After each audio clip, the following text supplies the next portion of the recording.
Eka Puspita. I am a student of Educational Technology at Yogyakarta State University, and it's my video about happy watching.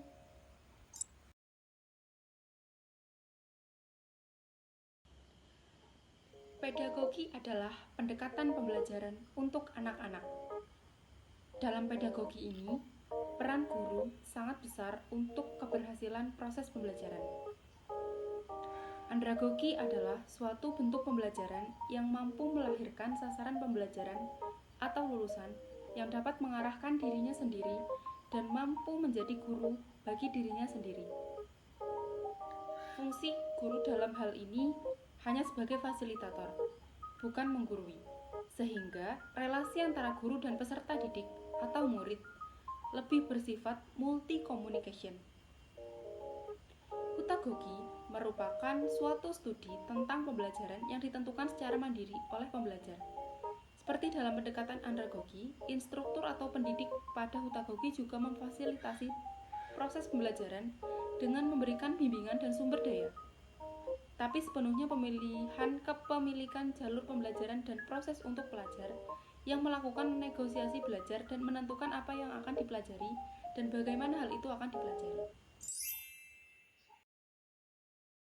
Self-regulated learning merupakan kemampuan seseorang untuk aktif dalam pemikiran atau kognisi, perasaan atau afeksi, dan tindakan atau aksi yang telah dirancang secara sistematis dan berulang untuk mencapai suatu tujuan belajarnya. Self-regulated learning terdiri dari 3 aspek, meliputi metakognisi, motivasi, dan perilaku. Self-regulated learning dipengaruhi oleh beberapa faktor, diantaranya yaitu faktor perilaku, faktor pribadi, dan faktor lingkungan. Prinsip umum dan situasi self-regulated learning terdiri dari 1. Menyesuaikan situasi lingkungan belajar, 2. Mempersiapkan materi yang akan dipelajari, 3. Meninjau setiap kemajuan, dan 4. Mengevaluasi proses belajar. Self-directed learning pada dasarnya adalah suatu proses pembelajaran di mana peserta didik mengambil inisiatif dengan atau tanpa pihak lain dalam mengetahui kebutuhan belajar, merancang tujuan belajar, identifikasi sumber belajar, memilih strategi belajar yang sesuai, lalu mengevaluasi hasil belajar tersebut. SDL merupakan proses dan sekaligus hasil. Peserta didik memperoleh keterampilan belajar selama menerapkan SDL sekaligus akan mengalami perubahan yang menguntungkan dalam sikap dan perilaku belajar. SDL merupakan metode pengajaran dan pembelajaran di mana tugas belajar dikontrol sepenuhnya oleh peserta didik dan menggambarkan pola student center. Karakteristik SDL adalah dilakukan di semua tempat, ada tanggung jawab yang besar, pengkombinasian media dan metode belajar, lalu evaluasi keberhasilan belajar. Tujuan SDL adalah mengembangkan kemampuan untuk mengatur proses belajarnya sendiri. Manfaatnya adalah untuk menemukan kompetensi baru, mengatasi masalah yang dihadapi, dan menjadi lebih terarah belajarnya.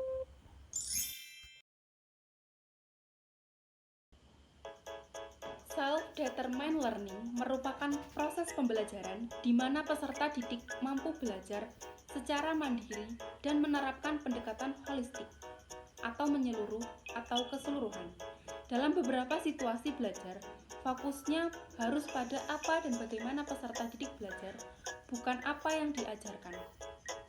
Prinsip dasar dari proses pembelajaran self-determined learning adalah bahwa seseorang pelajar atau pembelajar harus menjadi pusat pembelajaran bagi dirinya sendiri. Dan oleh karena itu, bahwa pembelajaran atau learning tidak harus dilihat sebagai harus, tergantung pada guru atau dosen, kurikulum, fasilitas, dan faktor-faktor lain di luar si pembelajar itu sendiri. Self-regulated learning adalah proses pembelajaran di mana pelajar mencapai dan memuaskan keinginan untuk mandiri dalam belajar mereka. SDL merupakan metode pengajaran dan pembelajaran di mana tugas belajar dikontrol sepenuhnya oleh peserta didik dan menggambarkan pola student center. Dimensi dari SRL yaitu membantu peserta didik merancang dan menciptakan lingkungan belajar yang nyaman, sehingga peserta didik akan lebih berkonsentrasi dalam memaksimalkan pembelajaran serta dapat terhindar dari gangguan-gangguan internal dan eksternal. Sedangkan dimensi dari SDL yaitu 1. Algoritmik. Dimensi ini berkaitan dengan isu pedagogi. 2. Konatif. Dimensi ini berkaitan dengan isu sosial dan psikologis peserta didik. 3. Semiotik. Berhubungan dengan model penyampaian sumber materi yang sesuai dengan preferensi peserta didik.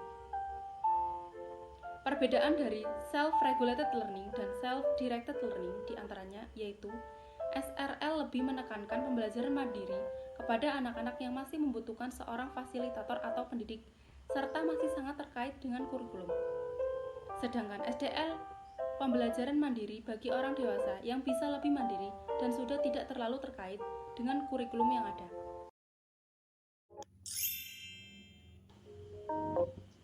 Anatomi konsep belajar mandiri bila disederhanakan terdiri atas kepemilikan kompetensi tertentu sebagai tujuan belajar, belajar aktif sebagai strategi belajar, keberadaan motivasi belajar sebagai prasyarat berlangsungnya kegiatan belajar, dan paradigma konstruktivisme sebagai landasan konsep.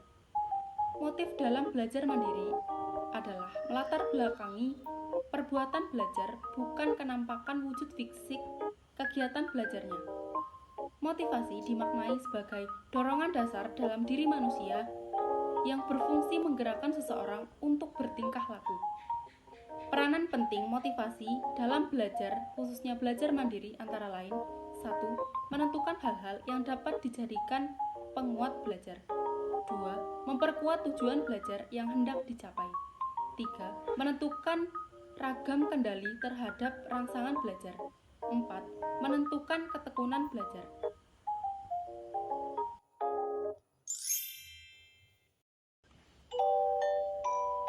Pembelajaran jarak jauh diterapkan dengan tanpa adanya aktivitas langsung atau aktivitas fisik antara guru dan siswa. Hal ini dilakukan melalui perangkat digital yang mendukung aktivitas virtual dan pengiriman informasi dari guru kepada siswa. Kemandirian belajar menjadi syarat pokok dalam pelaksanaan pembelajaran jarak jauh. Sebab kemandirian belajar ditujukan kepada orang dewasa atau andragogi dengan memperhatikan 4 konsep dasar, diantaranya konsep diri, pengalaman, kesiapan belajar, dan perspektif terhadap waktu, serta orientasi kepada belajar. Pembelajaran jarak jauh pada dasarnya mempunyai kelebihan tersendiri, yaitu mampu menumbuhkan kemandirian belajar atau self-regulated learning siswa. Adaptive learning merupakan salah satu proses pembelajaran yang melatih kemandirian dalam belajar. Dengan konten atau materinya menyesuaikan respon dari pengguna sistem adaptive learning. Sistem tersebut dapat mempunyai relevansi dengan kegiatan belajar mandiri atau self-regulated learning karena mengedepankan kemandirian belajar dan belajar sesuai kebutuhan. Kegiatan belajar mandiri juga harus didukung dengan media agar peserta didik dapat mudah menerima dan memahami materi yang disampaikan oleh pendidik. Media belajar juga mempermudah jalannya pendidikan karena efisien dan efektif untuk mencapai tujuan belajar. Media belajar interaktif berkaitan dengan self-regulated learning karena media tersebut menurut peserta didik untuk aktif. Dan media interaktif biasanya berbasis multimedia atau memanfaatkan kemajuan teknologi, sehingga seorang peserta didik dapat belajar sendiri dengan mudah memanfaatkan media belajar interaktif.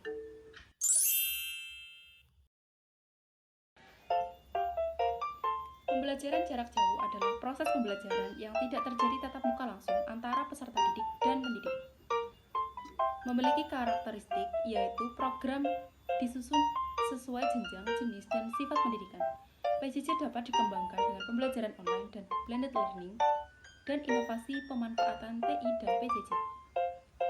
Pengembangan bahan ajar PJJ di sekolah dasar dan menengah dapat dilakukan dengan membuat analisa kebutuhan dan pemetaan kompetensi dasar akan membantu guru untuk memilah hal-hal yang akan dipelajari.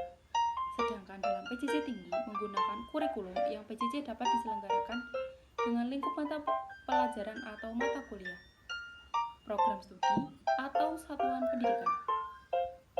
Adapun tren PJJ di Indonesia yang berupa adaptive learning yaitu aplikasi seperti Classroom, video conference, telepon atau live chat, Zoom maupun melalui WhatsApp group.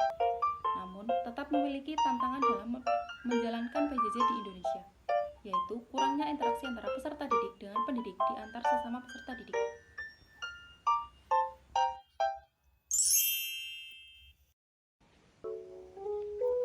Personalized System of Instruction atau PSI adalah sebuah metode yang memusatkan perhatian lebih kepada peserta didik sehingga mampu menguasai materi sebelum lanjut ke materi berikutnya.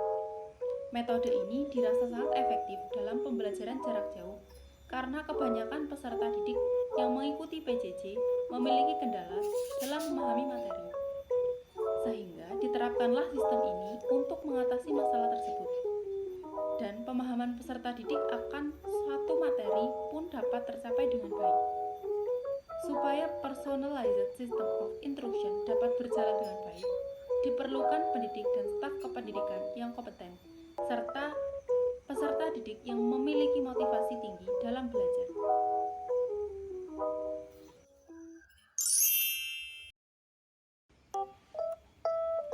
Pembelajaran jarak jauh adalah pembelajaran yang menggunakan suatu media yang memungkinkan terjadi interaksi antara pendidik dan peserta didik yang tidak bertatap muka secara langsung.